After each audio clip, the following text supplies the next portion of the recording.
3 épaisseurs. Ça va dépendre de ce que tu veux faire au final en termes de poignée, du relief.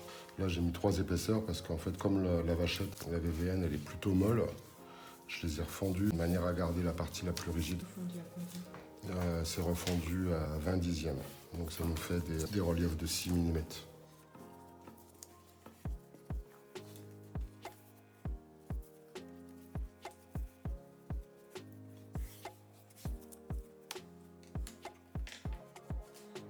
L'avantage de la colle blanche, c'est que quand on met un peu gras, ça a tendance à durcir également.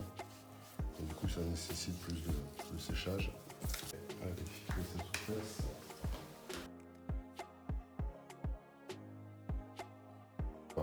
Votre dé qui détermine pratiquement tout. Ça veut dire qu'à partir du moment où vous créez votre enchappe, donc c'est surtout à la limite, il faut commencer par l'enchappe, puisque si vous voulez quelque chose d'équilibré, vous avez la dimension, la largeur de votre enchappage. On est OK sur les termes. Ça, c'est une chape et ça, c'est l'enchappage. D'accord? Parce que souvent, en fait, il y a vachement de confusion dans le métier. Donc, l'enchappage, c'est la partie en fait qui se plie et qui vient prendre le dé. Donc, mon enchappage, c'est la largeur intérieure de mon dé. J'évite d'avoir en fait du jeu parce que dès que vous avez du jeu, vous créez du cisaillement, il va s'use beaucoup plus vite. Et ensuite, après, la largeur finie de votre chape. Alors après, c'est une question d'esthétique, hein, mais c'est là qu'on va éviter de faire des choses qui soient beaucoup plus larges. Donc là, je suis à peu près aligné à la largeur de ma chape. D'accord. On reste quand même dans la largeur du dé. On reste dans la largeur du dé également sur la chape. Là, quand je le regarde physiquement, là, je suis un petit peu plus large parce qu'en fait, comme on va le mettre légèrement en relief, ça va le rétrécir un petit peu quand je vais le mettre en bombé.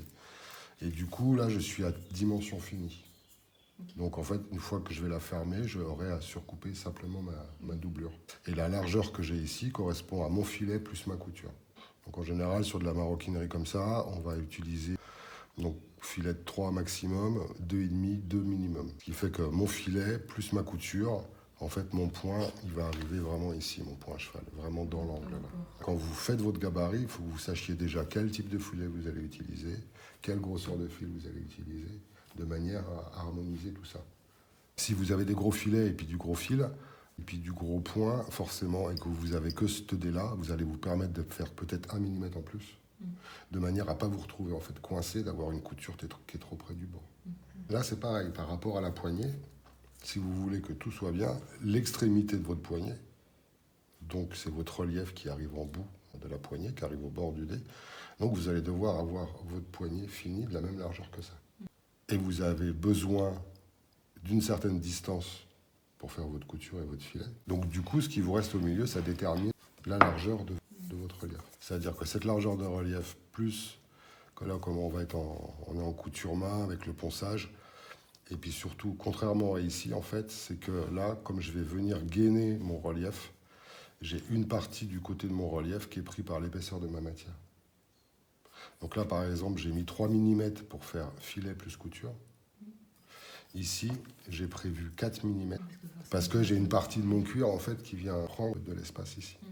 Si vous ne prévoyez pas ça, quand vous allez mouler, griffer, fileter, vous allez vous retrouver également vachement près du bord.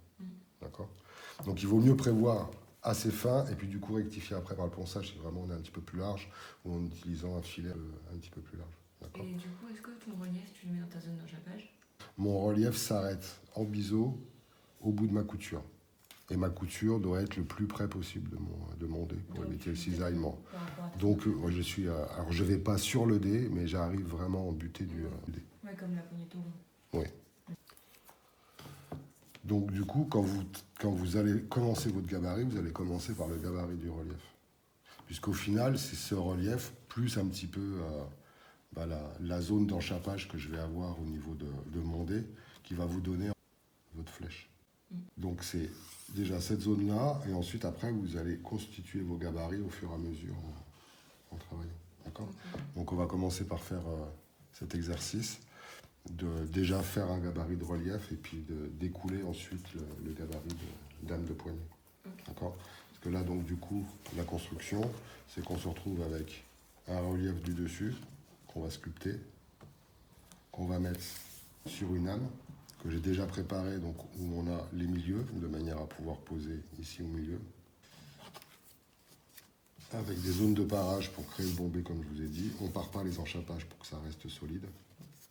Et là également j'ai mon retour, mon enchapage de manière à avoir quelque chose de solide. D'accord.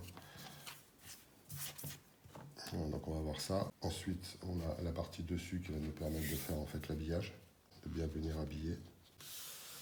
Surtout qu'en plus on va le sculpter donc on va gagner un petit peu.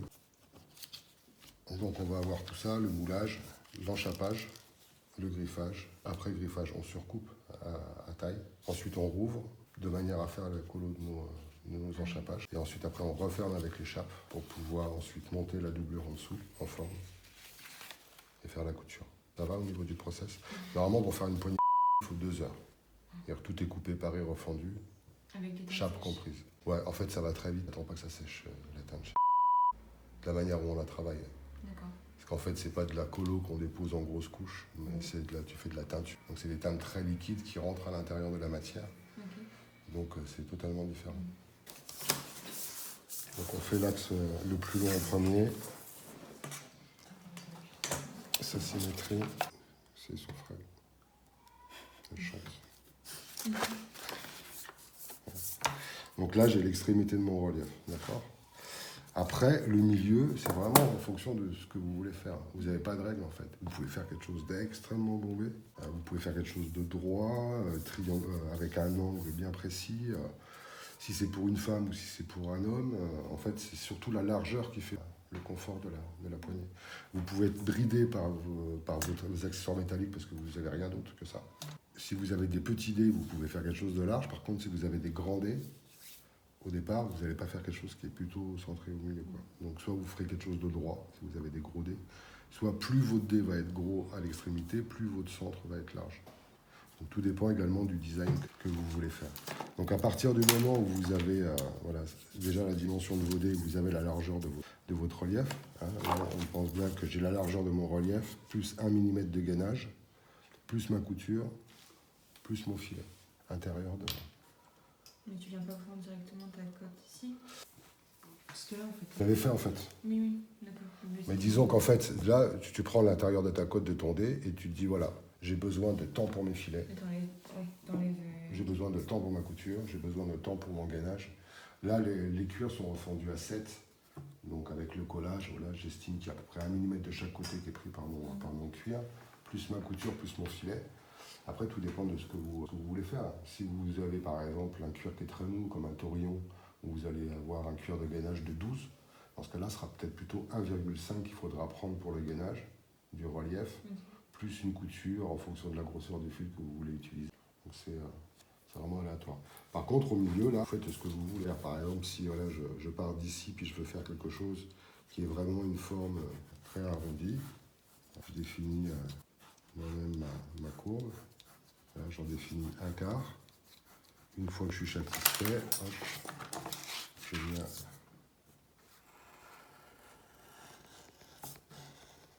couper mon quart de relief. Là, je plonge un petit peu, il va être un petit peu...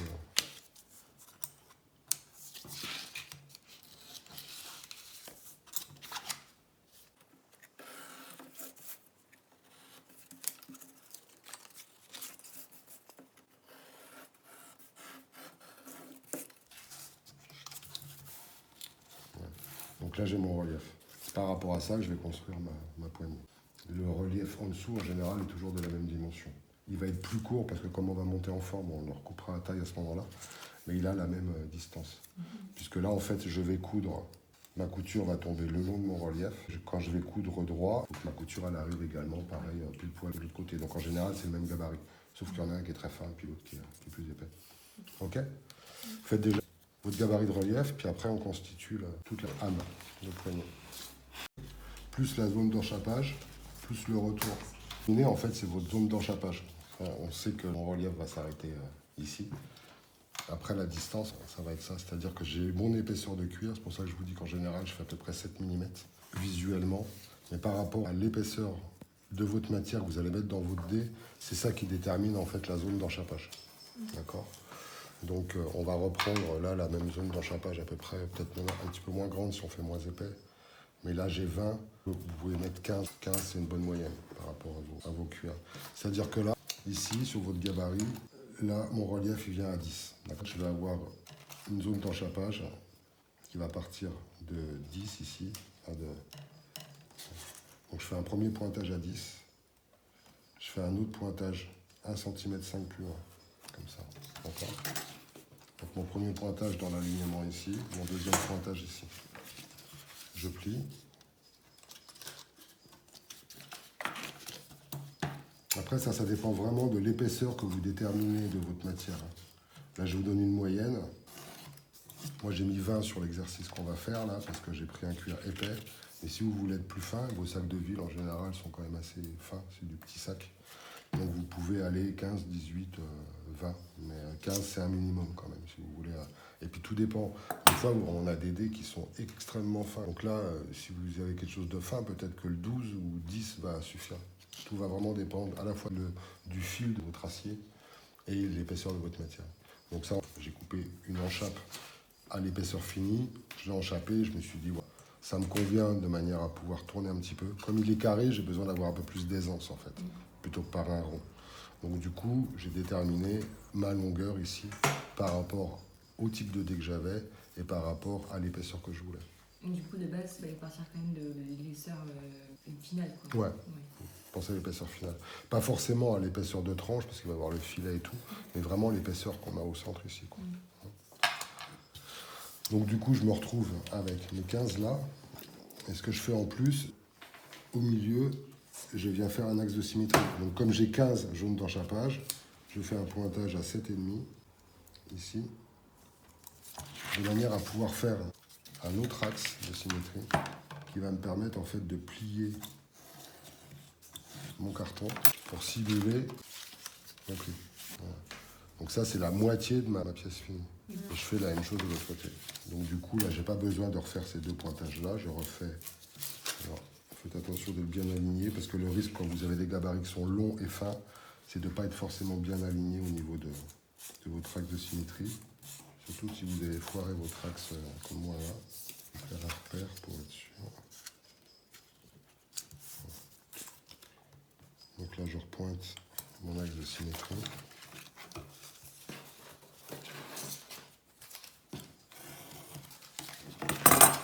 Et je plie. Voilà. Donc ça va être la longueur finie en fait de ma poignée. Et c'est seulement à partir de ce moment-là que je vais pouvoir, à côté de mon relief, déterminer. Donc j'ai dit que voilà, je prenais une largeur de 4 On prend que 4 mm. On prend que 4 ou on peut prendre un peu plus si on veut? Vous pouvez prendre un peu plus. C'est-à-dire que plus vous allez prendre plus, là en fait c'est 4, c'est ma largeur finie de mon lame. Après, il va falloir que j'ai une autre zone de surcoupe après, quoi. D'accord. Donc soit vous êtes assez précise pour pouvoir en fait tracer en suivant votre tracé. Sinon, vous pouvez reprendre votre carton, vous vous positionnez, ça vous fait un bord.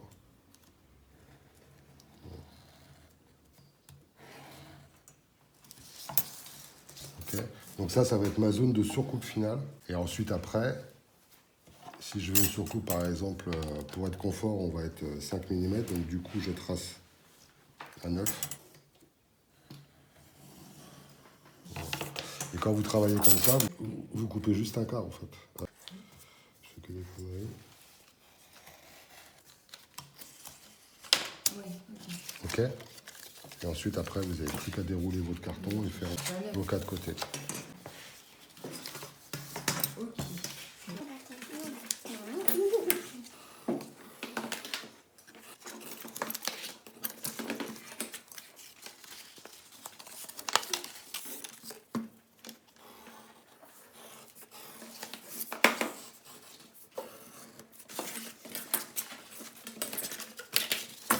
Plus vous allez en mettre, plus vous risquez de le voir en dessous. Donc, 3, ça suffit.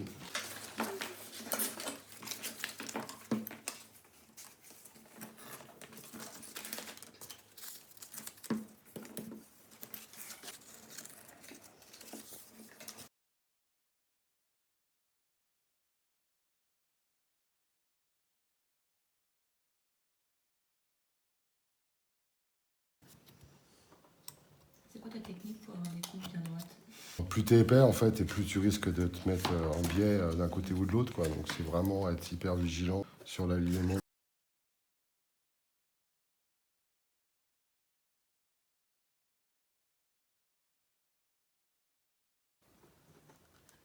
On va appuyer un petit peu de manière à conserver, d'avoir un angle en fait d'attaque.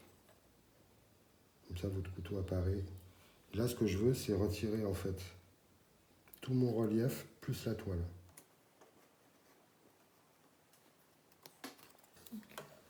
En fait là l'idée c'est un petit peu la réflexion de Maya tout à l'heure, c'est de dire est-ce que la toile dans la finition ça gêne pas.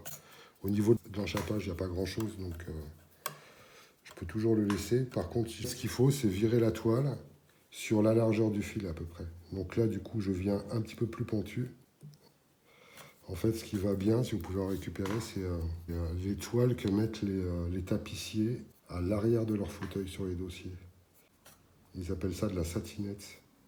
Du coup, si vous pouvez, quand vous êtes avec des tapissiers, si vous pouvez récupérer un petit peu de chute, vous en gardez toujours avec vous. C'est très bien pour faire les chiffons encrassés, pour faire la finition. Et c'est très bien pour faire tout ce qui est indéchirable. Même chose de l'autre côté. Donc là, celui-là, j'ai commencé comme ça, d'accord? Normalement, c'est comme ça qu'on part. Puisqu'en fait, je pousse comme ça et je tire comme ça, je maintiens ma matière. En fait, je croise mes doigts. Vous pouvez également, si vous n'êtes pas habitué comme ça, c'est ici, faire un premier tracé. Vous suivez votre compas et vous travaillez qu'en fait qu'avec cet angle.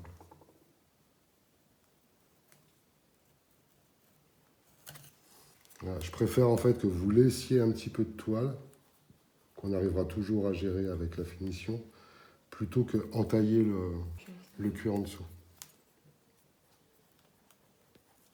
Là, il faut vraiment s'arrêter en fait pile poil, puis finir comme ça en déchirant la matière. Je trace ma chape, et là c'est pareil. Ici, je dois avoir le même résultat, c'est-à-dire que sur la même zone, je dois avoir le même parage. D'accord? Donc là, c'est un petit peu plus chiant parce que du coup, j'ai beaucoup plus de largeur. Donc là, j'hésite pas à... Au final, c'est un peu mieux parce que tu peux y aller franco.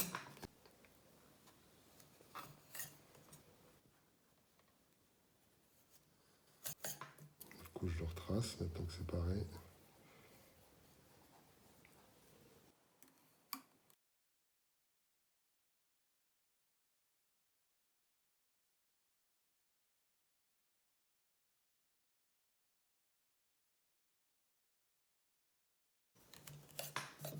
Voilà, ce qu'il faut, c'est que ma zone ici, là, j'en ai le moins possible.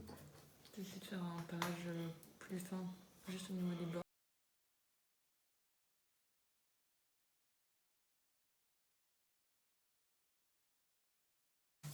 Voilà, je vais m'arrêter là.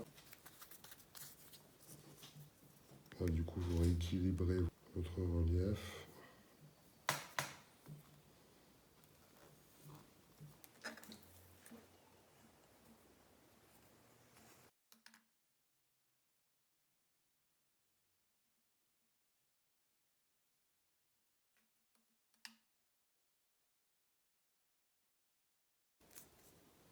Voilà.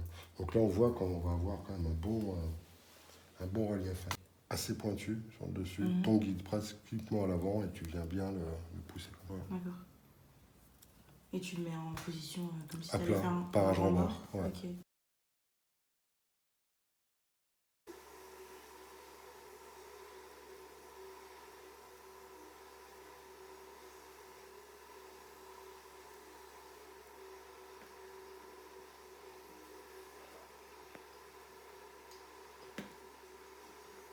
Droite, pointe. Et usiné exprès pour aller dans les angles intérieurs. D'accord. Bon. Ensuite le dessous. Donc ici on ne le voit pas, donc on peut commencer là. Mais par contre ici là, il ne faut pas venir plus loin que la largeur du filet derrière. Donc comme on n'a pas beaucoup de longueur, il vaut mieux travailler par appui.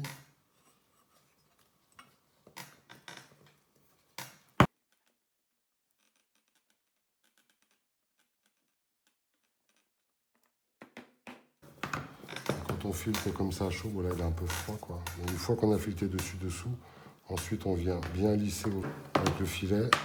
On remet une deuxième couche de teinture, un petit coup de ponçage si c'est nécessaire. On vient relisser une deuxième fois.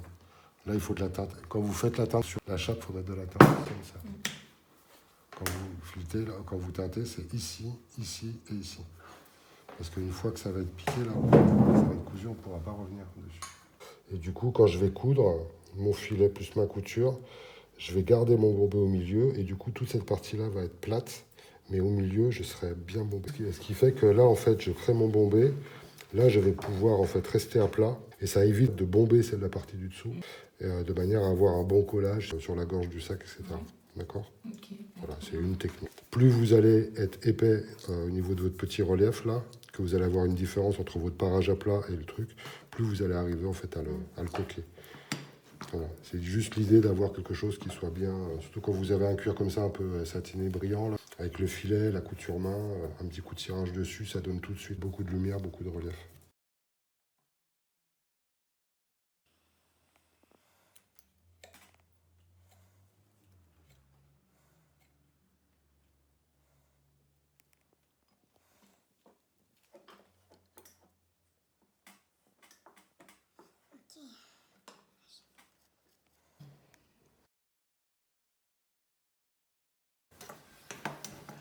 Où est-ce que tu as trouvé un arbre aussi grand C'est une ancienne. Alors déjà, c'est pas un vrai marbre, c'est un marbre synthétique.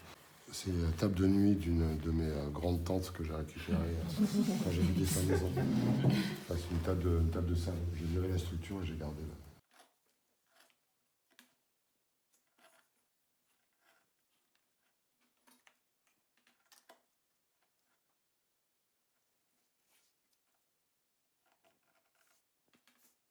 On colle les reliefs sur le marbre, de manière à ce qu'il ne bouge pas quand je le travaille. La table bouge, mais pas le marbre. Et je viens prendre la moitié, donc c'est-à-dire 3 mm, la moitié de mon relief ici, de ma largeur en bout.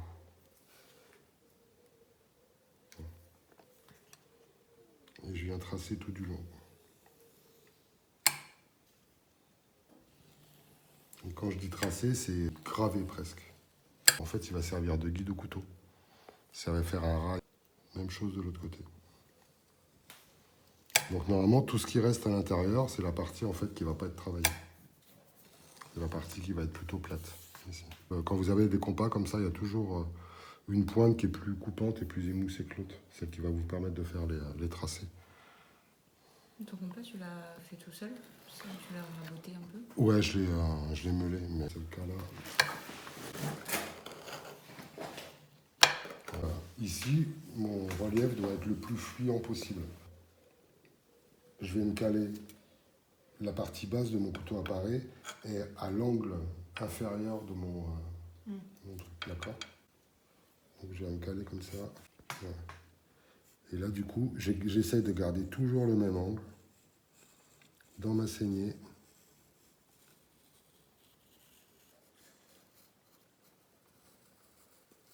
Le mouvement de rotation que vous allez faire au niveau de votre poignet, quand je vais tourner comme ça, je vais attaquer le plus vers l'angle. Quand je vais tourner comme ça, je vais me remonter. Donc en fait, avec l'expérience, vous pouvez très bien attaquer ici très bas et ici, du coup, remonter. C'est vous qui définissez la forme que vous voulez. Donc là, je vais finir très bas, donc je me baisse de manière à revenir vraiment à mon arrêt ici. Donc là, je suis bord zéro et ici, je remonte, hop, et ici, je replonge. Donc là, je ne suis pas très bon, je vais en couper un peu. Donc après, c'est de la sculpture, c'est visuel. Donc là, j'ai gardé un mur assez important. Je pourrais le baisser, hein. C'est-à-dire que je pourrais tout faire avec le même angle, venir beaucoup plus bas. Tout dépend en fait de la forme que vous voulez faire à votre couteau. Là, je vais le faire différemment. Je vais vraiment rester hyper serré tout le long. J'ai tendance à rentrer un peu à l'intérieur. Ça va être plus agressif en termes de... Ouais, il va être beaucoup plus pointu en fait le relief. Okay.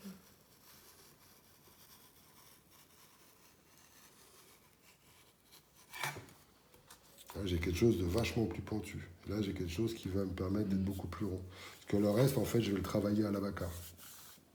Okay. Et ensuite, après, je vais tourner le marbre. pour attaquer, du coup, même chose. Donc là, j'ai commencé très bas. Je me suis légèrement redressé.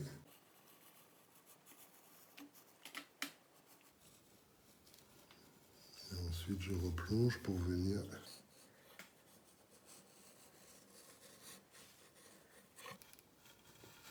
Alors, n'hésitez pas à bien graver votre sillon au compas, de manière à ce que votre couteau appareil ne sorte pas du rail.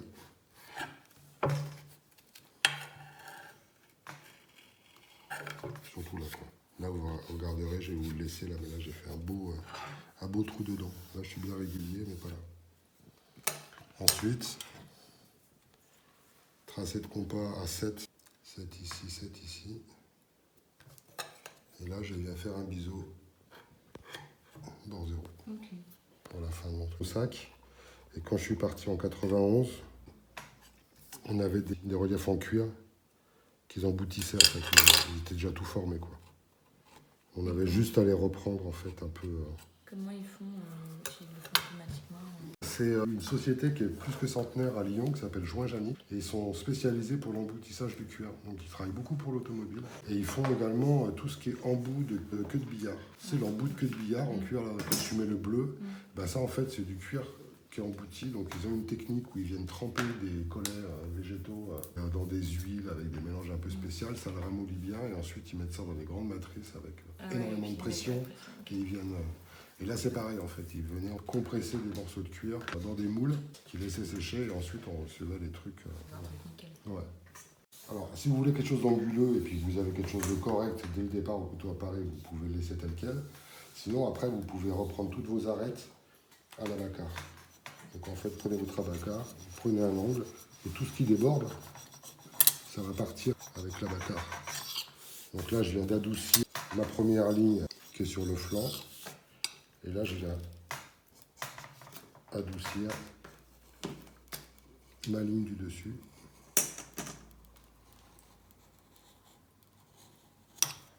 Est-ce que tu vas venir aussi avec un papier ponce à la fin?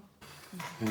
Si vraiment ça c'est pas satisfaisant, après tout va dépendre également du cuir que tu mets dessus. Si tu as un cuir qui est plutôt raide, si tu gagnes avec de l'agneau très fin, il vaut mieux avoir un truc hyper poncé, hyper joli, voire à la limite verni avec de la gomme arabique, parce que la moindre aspérité, ça va se voir.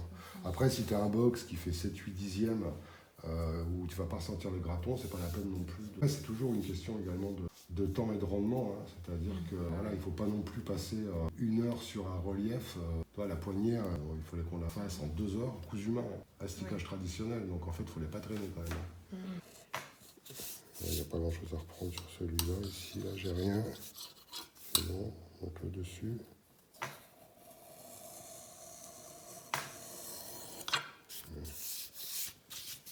Bon, celui-là, je vais le laisser tel quel, parce que celui-ci, là, vous regarderez, là, j'ai fait un beau creux, il est mort, mon truc. Hein.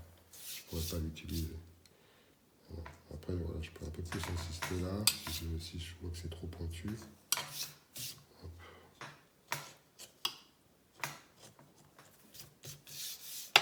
Ensuite, papier de verre. Donc en fait, vous maîtrisez votre savoir-faire à partir du moment où du premier coup, vous faites exactement les bonnes pentes, ce que vous voulez, et également à partir du moment où vous ne venez pas graver votre marbre. Parce qu'en fait, il faut vraiment venir à fleur.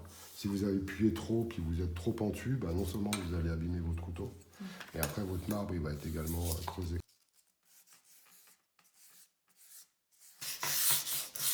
Et après, la qualité du ponçage, ça va dépendre également de la qualité de votre cuir. Plus votre cuir est mou, là. Voilà, après, le but, hein, c'est la manière de faire. Après, plus vous en ferez, plus vous serez...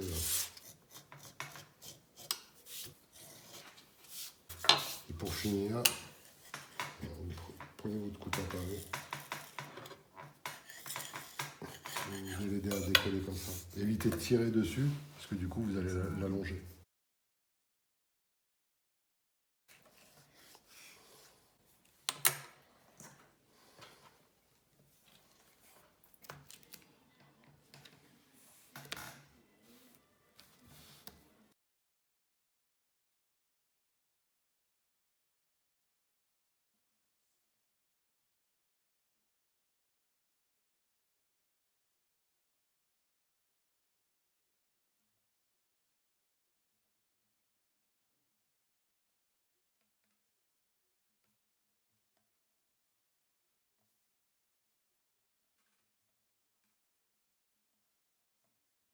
Fleur de renfort et celui-ci, il a une belle fleur. Donc pareil, hein, quand vous utilisez des plioirs, faites bien parce que vos plioirs ne soient pas ébréchés, ne soient pas coupants non plus. Attention ici en bout, là, en fait, quand vous allez mouler le bout, vous devez faire à la fois un gainage comme ça de ce côté-là, et vous risquez en fait de créer un pli. Donc cette partie-là, il faut bien la gérer pour la tirer sur le côté. Voilà, donc avec un plioir assez fin, pas coupant, je viens bien pousser dans mon angle.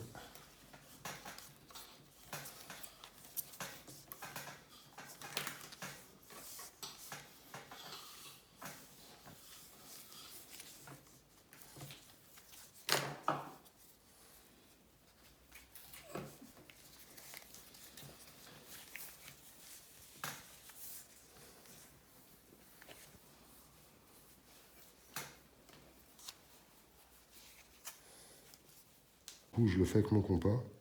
Je viens bien me caler. C'est pour ça qu'en fait, il faut un compas qui soit quand même un petit peu travaillé, pas trop blessant. Je viens bien me caler dans mon tracé de relief jusqu'à mon pointage. Je fais la même chose de l'autre côté.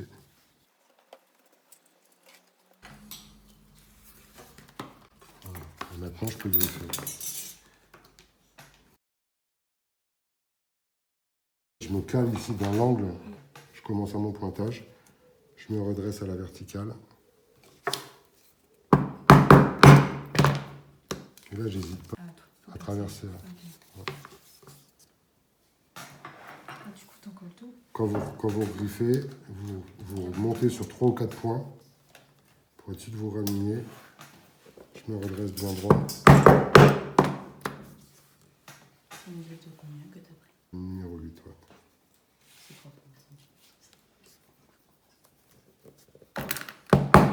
En général, c'est ce qu'on prend pour du sac d'homme, quoi. Après, 6 plus 7 de la sellerie maroquinerie. Je me couche bien, je me redresse bien à l'angle.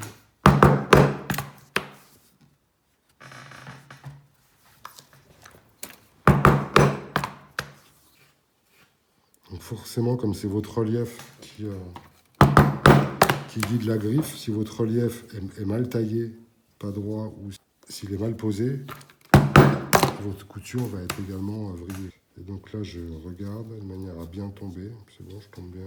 Ton dernier point, sur mon pointage. Je le fais à la griffe. Sauf que je l'appuie moins, quoi.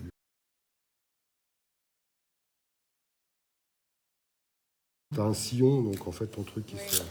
Tu arrives à faire quelque chose de régulier. Donc là, je me suis mis, toi j'ai pris un 3,5, voire 4 au niveau de mon tracé. Je préfère à la limite que vous soyez un petit peu large, de manière à ce qu'on puisse encore faire un ponçage, etc. quoi.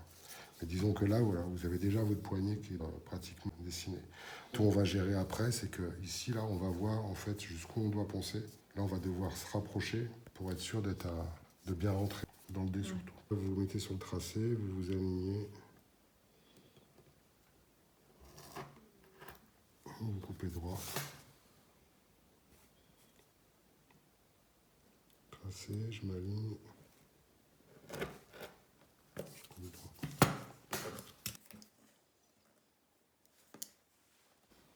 Alors, vous n'êtes pas obligé de tout couper du premier coup. Vous pouvez vous faire un tracé léger sur votre tracé de compas. Pour ça que je vous disais également, quand vous avez vos compas à pointe sèche, il faut qu'il y ait une pointe coupante, une pointe émoussée. La pointe émoussée, vous en servez pour être contre le relief, pour ne pas couper. Et la pointe qui est affûtée, elle vous trace déjà le bord.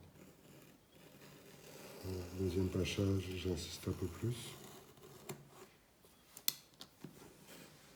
Troisième passage, je libère. Ok ? Et là, on voit qu'au niveau de mon parage, je conserve cette partie-là du petit parage qui va permettre en fait de créer également mon léger bombé. Du coup, ensuite, on va vérifier notre largeur. Là, j'ai un peu de ponçage à faire, mais sinon, je suis plutôt pas mal en termes de largeur. Ça va bien rentrer. Ici, je suis un peu plus large. Donc là, du coup, on ira à la machine à côté, là, une fois que vous les aurez pour les poncer, pour être sûr qu'on rentre bien à l'intérieur du dé.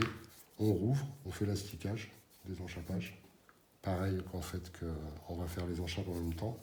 Et ensuite, on ferme les enchappes et on remet les enchappes avant de coller la doublure en dessous.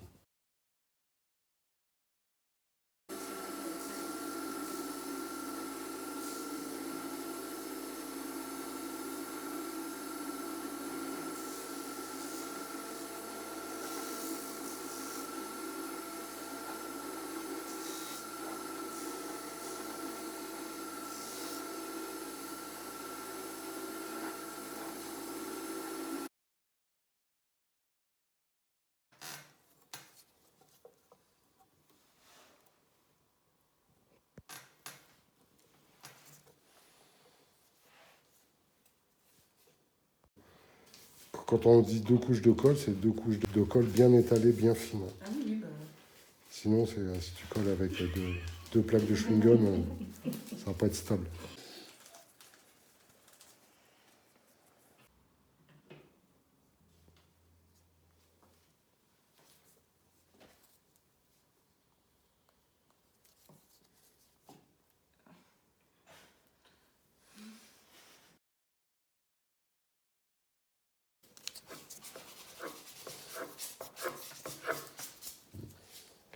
Donc une fois que vos enchappes sont filetées, moi c'est pareil, j'ai passé vite.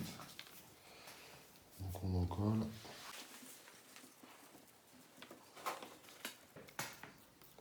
L'encollage, il doit être vraiment bien, c'est surtout à ces angles-là, là. Ces 2 angles-là ici. Là. C'est là que ça va avoir le plus de mal à tenir.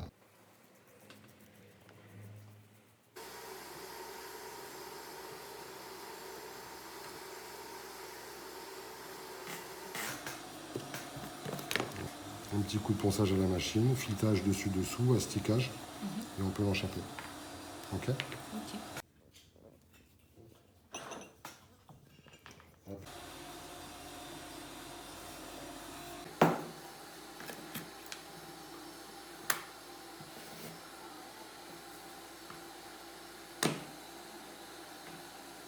Votre fil de couture, il doit venir, votre point à cheval, il doit venir pile poil dans l'angle ici, quoi. Ok. Donc en fait, c'est l'angle ici qui détermine votre largeur de couture. Ok. Donc en fait, voilà, je me mets en butée ici, je dois commencer à la grandeur d'un point. Donc je fais mon pointage avec ma griffe. Et ensuite, après, je m'aligne le long de mon filet.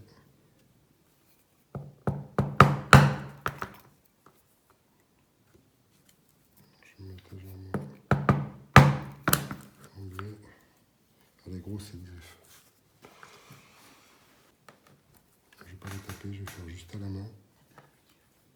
Quand on griffe, on s'aperçoit que là, sur la largeur, j'en suis arrivé au début du parage, quoi. Et c'est vraiment là, en fait, que quand on va coudre à la main, on va bien venir écraser de manière à accentuer le bombé à l'intérieur de la couture. Et là, la base de ta griffe arrive au niveau du filet, quoi. Ok. Du coup, quand tu vas écraser, là, quand tu vas serrer ton point, ça va bien s'aplatir ici. Parce qu'idéalement, voilà, il faut qu'on en soit à ce stade-là, de manière à pouvoir en fait venir enchapper. C'est ça qui est important maintenant. On va aligner.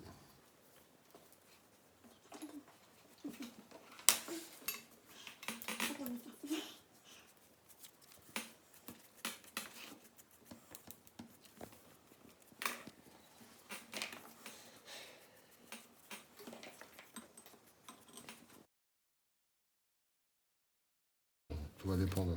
Mais vous pouvez mettre votre chape en premier et ensuite faire le collage. Ça vous évite d'enfiler le truc avant. Vous ne trompez pas dans le sens de la chape, ça arrive des fois. De mettre la chape à l'envers. Une fois que vous êtes enchapé comme ça, ce qui est important, hein, c'est de bien tirer votre poignée, qu'elle soit bien à la bonne distance. Vous la tirez bien et ensuite vous venez faire votre assemblage. Une fois qu'elle est pincée ici, là, vous pouvez aller sans crainte sur les bords. Là.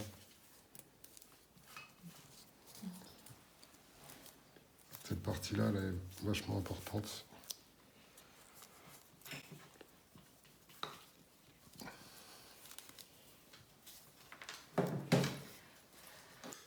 Donc, la couture commence à peu près à l'extrémité du relief. Et le début de la couture va correspondre au début de la doublure également.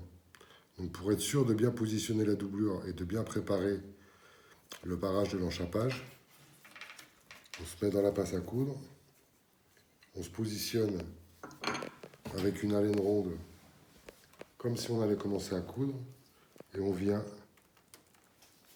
réaliser notre pointage sur l'envers de l'enchappage. Même chose de l'autre côté. Le positionnement de la couture. Et je viens juste ressortir ici. De manière à avoir mes 2 pointages de départ qui vont me permettre de commencer ma couture et de positionner ma doublure. Même chose de l'autre côté. Ici, Mon enchapage fait des épaisseurs, hein. J'ai le retour de mon âme, le retour de mon dessus. Ils sont posés en décalé de manière à déjà avoir un semblant de pente. Et donc je vais travailler mes épaisseurs.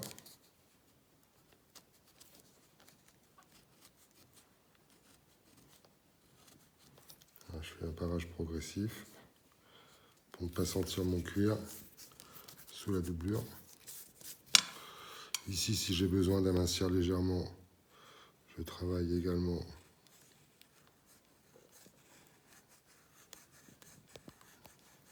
ma tranche. Donc après, c'est à vous de juger hein, l'amincissement que vous voulez. Hein. Si vous voulez partir épais et légèrement réduire, donc en retirer peut-être un petit peu plus. Donc, ici, j'ai la limite de ma doublure, donc je peux commencer à parer en dessous de ce pointage. Même chose de l'autre côté.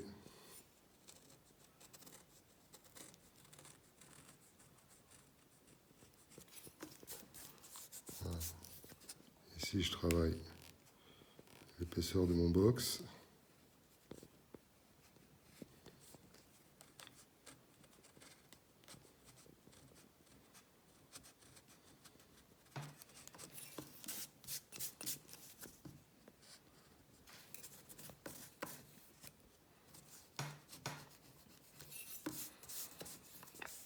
Voilà, et au toucher, vous devez juger si vous avez, si vous sentez des bosses ou pas. Ici, je sens une bosse. Donc en fait, je vais travailler un peu comme un ponçage, de manière à retirer cette surépaisseur que j'ai sentie. Ça permet également de gratter la fleur, de manière à avoir un bon collage. Voilà. Donc là, j'ai atténué ma bosse. On finira ensuite au papier de verre pour faciliter le collage. Voilà, donc là, je travaille mes surépaisseurs de retour d'enchappe. Pour avoir un bon collage de ma doublure et retirer les dernières petites aspérités de mon retour d'enchappe. Donc je commence sous mes pointages et je viens poncer en envers de manière à avoir un bon support de collage. Tirer les derniers petits gratons. Ça part pas. On s'aide avec le couteau appareil. Je viens tracer mon milieu. Ici, mon milieu de ma doublure est déjà tracé. Et ici, je viens tracer le milieu. Donc je peux le mesurer ou voilà, juste le plier, le milieu de mon petit relief. Le relief est déjà paré, 5 biseaux au bord 0. Et je vais venir positionner mon relief centré. Et c'est lui que je vais commencer à poser en forme. Donc je vais les encoller. Au moment où je vais l'afficher, je vais le centrer. Et je vais venir le coller tout du long. Centré jusqu'au bout. Et je viendrai le couper légèrement, 2 mm en dessous mes pointages. Un petit coup de couteau appareil. Vous pouvez le faire avant, c'est-à-dire définir en fait. Alors on peut le faire avant. Définir la mise en forme que vous voulez. Un tracé 2 mm sous votre pointage. Et là, le couteau apparaît. Côté fleur, hop, je fais un petit couteau. En parant côté fleur, vous créez automatiquement le biseau bord 0.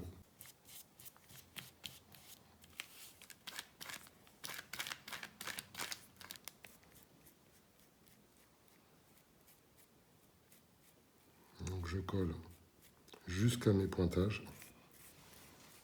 Là, je peux coller toute la largeur, c'est pas un problème.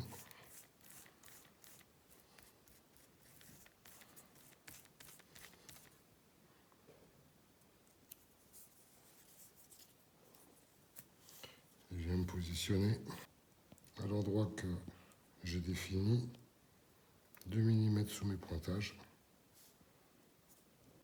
Et je courbe pour le centrer, pour le maintenir en forme. C'est le relief qui le tient, c'est un petit relief, hein, 10 dixièmes d'épaisseur, avec le parage bord 0. Je me positionne sous mes pointages. Voilà, et je courbe. Je fais la flexion pour qu'il vienne en contact. Et je le trace. Voilà. Voilà. Il préforme en fait ma poignée. Ensuite on recolle.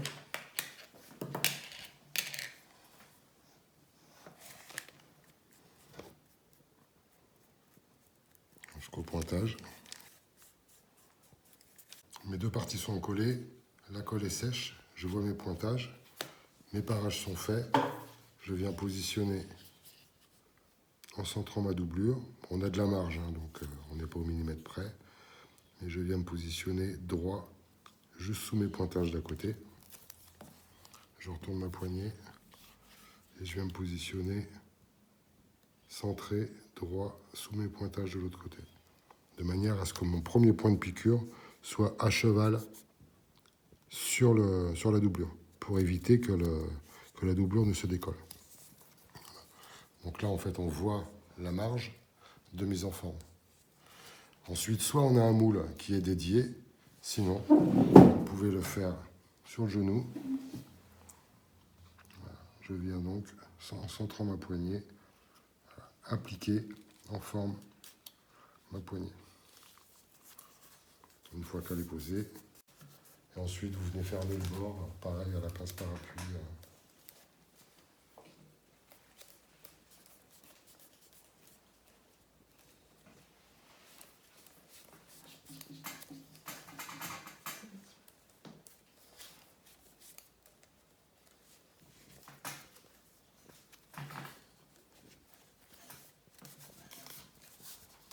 Donc plus vous allez couper court votre doublure et plus vous allez pouvoir la mettre en forme.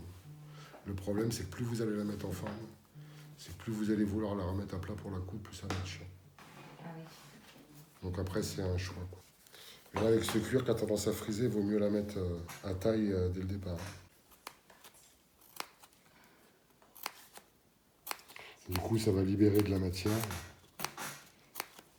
Ouais, tu vas voir, en fait, quand je vais la mettre à plat, les cuirs, ils vont s'écarter.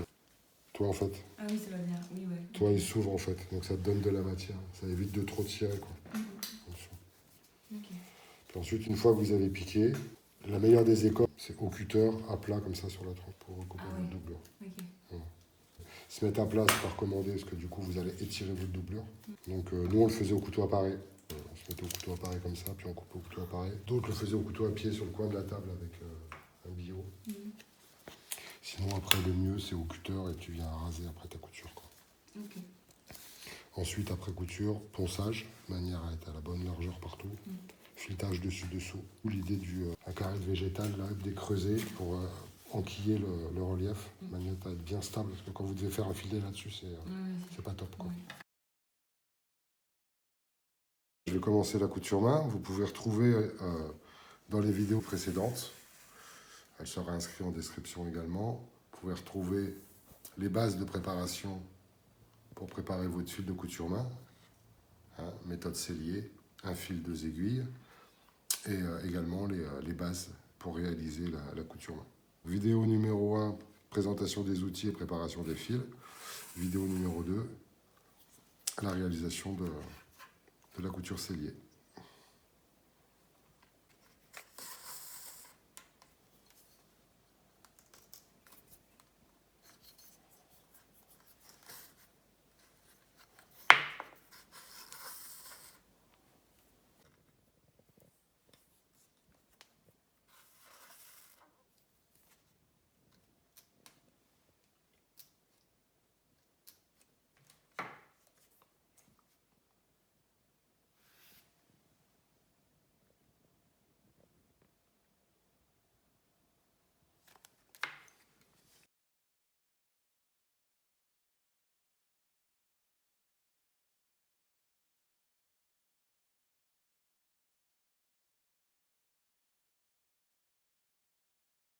À la fin également, point à cheval sur la doublure, je reviens en arrière sur 2 points ou 3 points.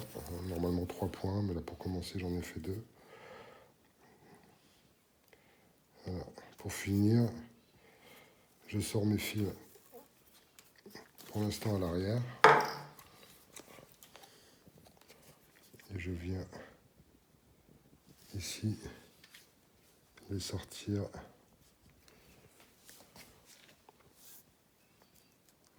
dans la tranche au milieu du montage.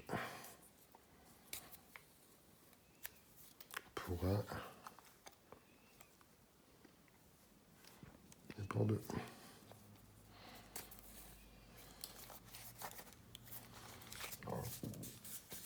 Voilà un premier côté de fait.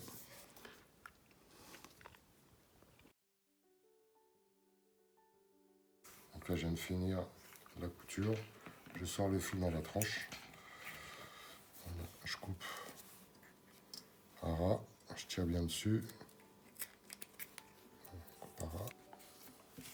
Ensuite, donc, c'est l'étape de la surcoupe de la doublure. Donc, il y a différentes méthodes. Je dirais que la plus simple et la plus moderne, c'est au cutter. Voilà, on sort la lame, on fait attention à se protéger.